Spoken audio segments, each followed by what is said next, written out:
You cannot be serious, old man.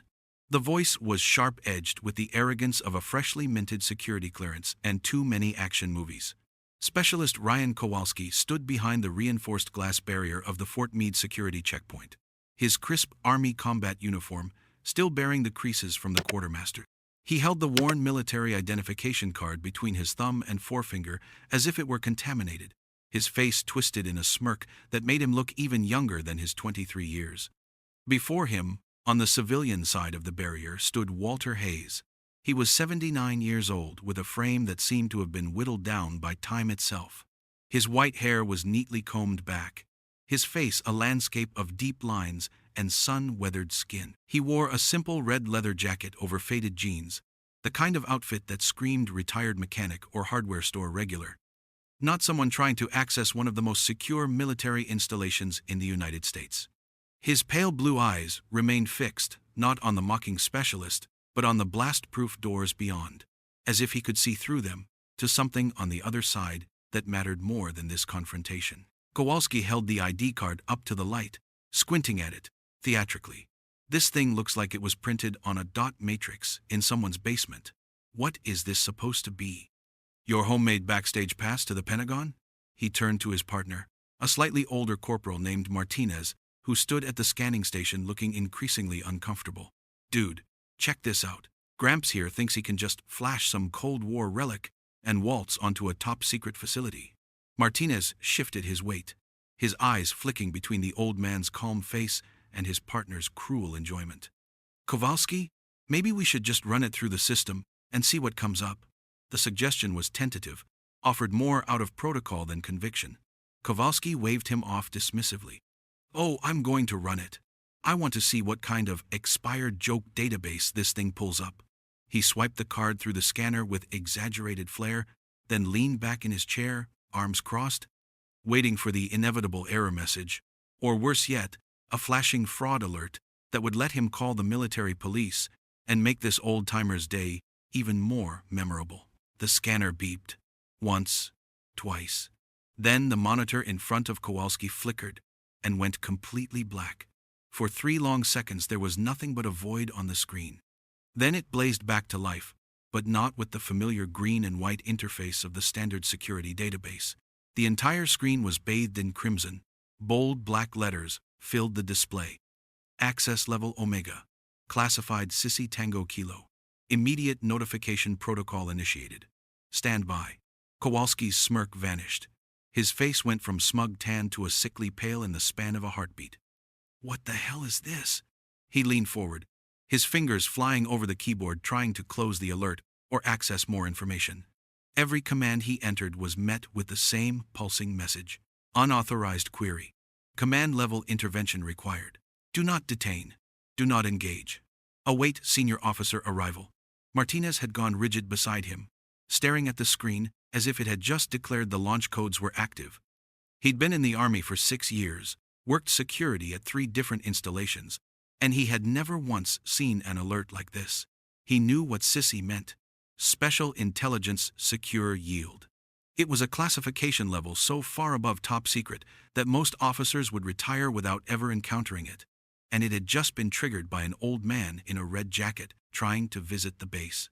Kowalski, his bravado completely shattered, looked up at Walter Hayes. The old man hadn't moved. He stood with his hands resting calmly at his sides, his expression unchanged, as if he had expected this exact reaction. Sir, Kowalski stammered, the word tasting foreign and bitter in his mouth. I need you to wait here. There's been some kind of system error. Martinez, now operating on pure instinct, grabbed the secure phone mounted on the wall behind them. It was a direct line to the base provost marshal's office, a line that was only supposed to be used for genuine emergencies. His hands were shaking as he dialed. This is Corporal Martinez, at Gate 7 Alpha, he said, his voice tight and high. We have a Code Omega situation. I repeat, Code Omega. An ID scan has triggered a Sissy-level alert. We need immediate guidance. The voice on the other end of the line was calm, but carried the weight of sudden, intense focus. Describe the individual. Martinez looked through the glass at Walter Hayes. Elderly male, late 70s, civilian clothing. He presented a military ID for access. When we scanned it, the system locked us out and initiated an automatic notification protocol. There was a pause on the line. A pause that stretched long enough for Martinez to hear his own heartbeat pounding in his ears. Stand by. Do not detain. Do not question. Maintain visual contact. Command is being notified now.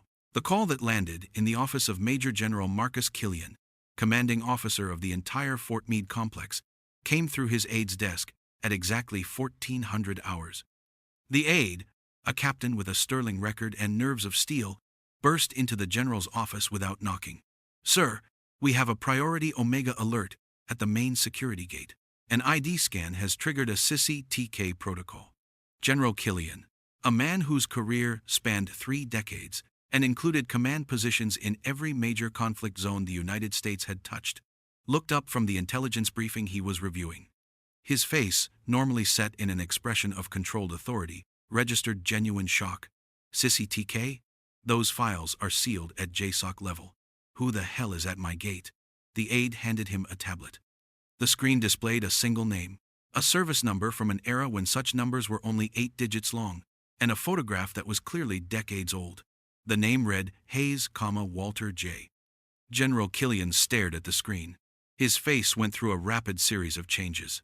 Confusion, disbelief, recognition, and finally something that looked almost like fear. Get my car. Now. Full escort. And get Colonel Henriksen, the base historian, on a secure line immediately. I need confirmation of something I pray to God I'm wrong about. Colonel Henriksen was in the archive vault when his phone buzzed with the general's direct line. General, what can I do for you? I need you to pull a file. Right now. Project Serpent Dawn. Operation Glass Tiger. The Kabul Protocol from 1984. Henriksen felt his stomach drop. Sir, those are beyond my clearance. They're in the legacy vault under permanent seal. I don't care if they're buried under the damn Lincoln Memorial. You have emergency access codes for a reason. Use them. I need to know if the name Walter Hayes appears in any of those files. The colonel moved quickly, his fingers entering the override codes into the ancient terminal that guarded the legacy files. The system groaned to life, its hard drives spinning like they were waking from a long sleep. He typed the name. The screen flickered. A single file appeared. His hands went cold as he read the brief abstract. Sir, he said, his voice barely a whisper. Walter Hayes, former rank colonel. Army Special Operations, primary architect of Operation Glass Tiger. Credited with the successful extraction of 14 CIA assets from Kabul under direct hostile fire in 1984. Recipient of the Defense Superior Service Medal, 2 Silver Stars, and the Intelligence Star. File notes indicate he was instrumental in establishing the protocols that became the foundation for modern JSOC operations. Sir, this man is listed as one of the founding ghosts.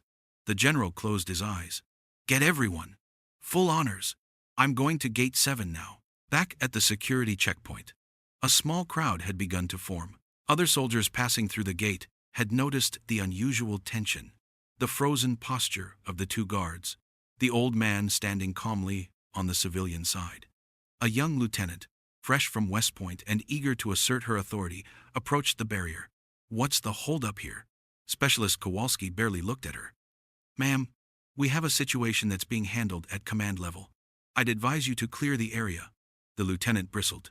I'm an officer, specialist. You don't advise me of anything. Now what is going on? Before Kowalski could answer, the sound reached them. It started as a low rumble, felt more in the chest than heard with the ears. Then it grew. The deep throaty roar of heavy engines pushed to their limits. 3 black SUVs, flanked by 2 military police motorcycles, came screaming down the access road toward the gate, their lights flashing in a synchronized pattern that signaled the highest level of command presence. They didn't slow as they approached. They came to a halt in a perfect formation, just meters from the checkpoint, their tires kicking up a cloud of dust that momentarily obscured everything. Car doors flew open with military precision. Out stepped not military police, but the base's senior command staff.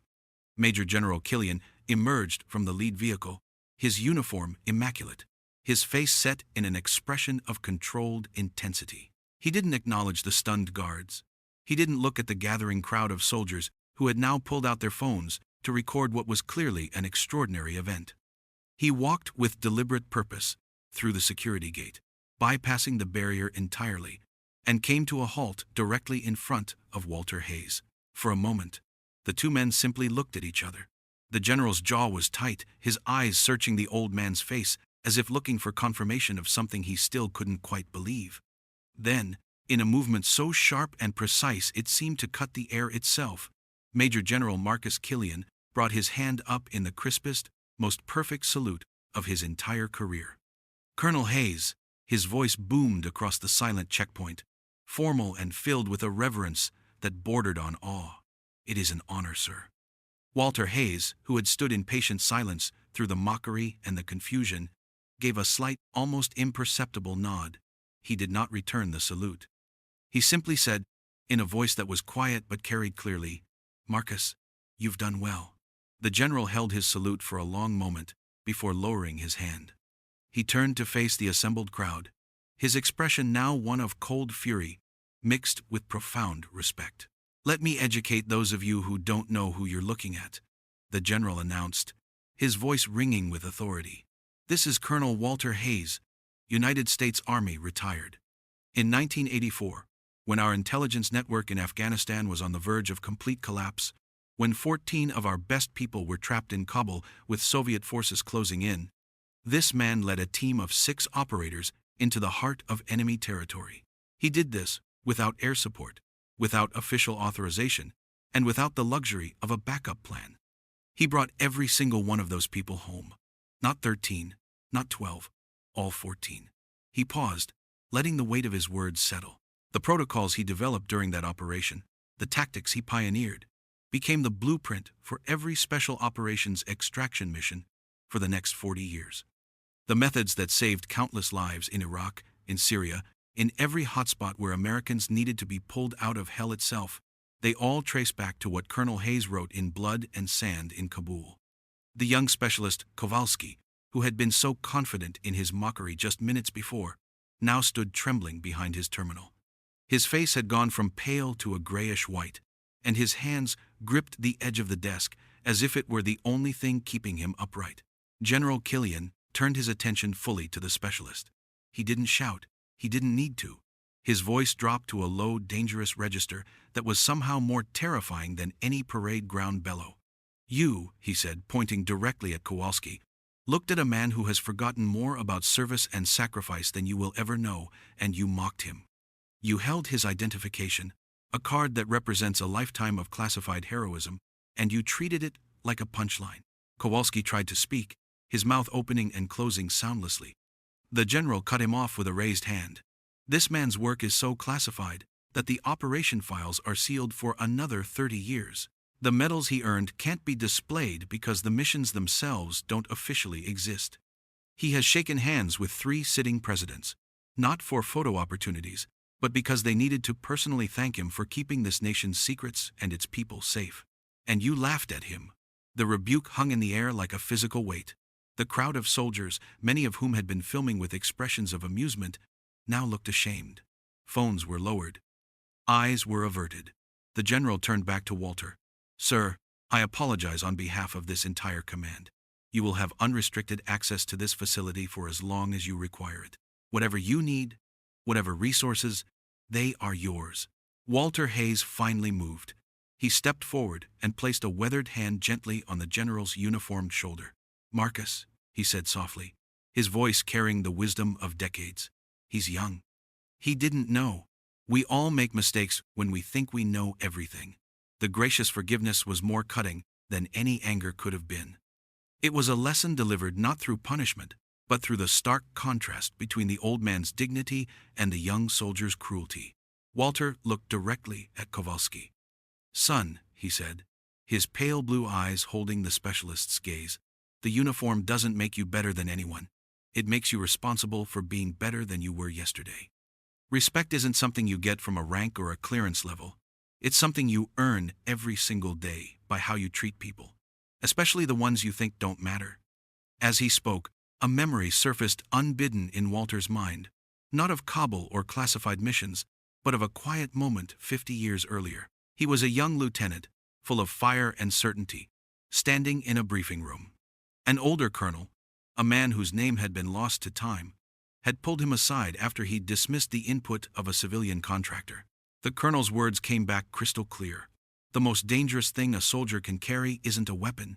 It's the belief that he already knows everything he needs to know.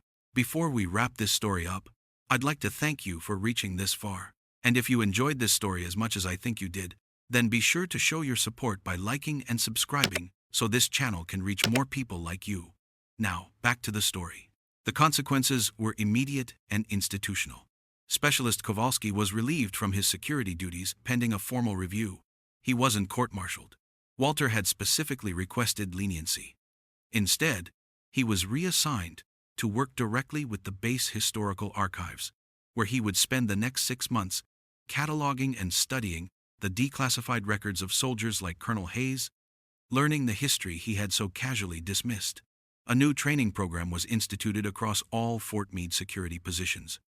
It was called the Hayes Protocol, and it required every guard, every checkpoint operator, every security specialist to undergo mandatory education about the invisible veterans, the men and women whose service was so classified that they walked among civilians with no outward sign of their extraordinary contributions.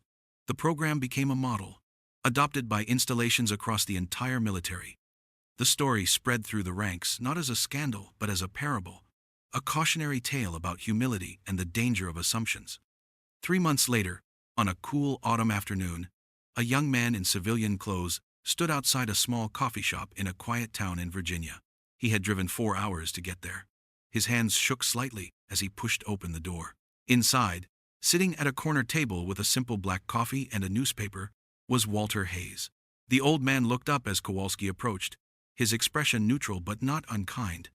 Specialist Kowalski, who now wore the humility of hard-earned lessons, stopped a respectful distance from the table. "Sir," he began, his voice quiet and sincere, "I wanted to thank you for what you requested, for giving me a chance to learn instead of just ending my career." Walter gestured to the empty chair across from him. "Sit down, son." Kowalski sat, his back straight, his hands folded on the table. "I've spent 3 months reading files," he continued, "learning about operations I never knew existed, about people who did things I can't even imagine. And I realized how much I didn't know, how much I still don't know." Walter took a slow sip of his coffee. "The best soldiers aren't the ones who never make mistakes. They're the ones who learn from them. You were given a gift. Most people don't get the chance to see their own arrogance so clearly.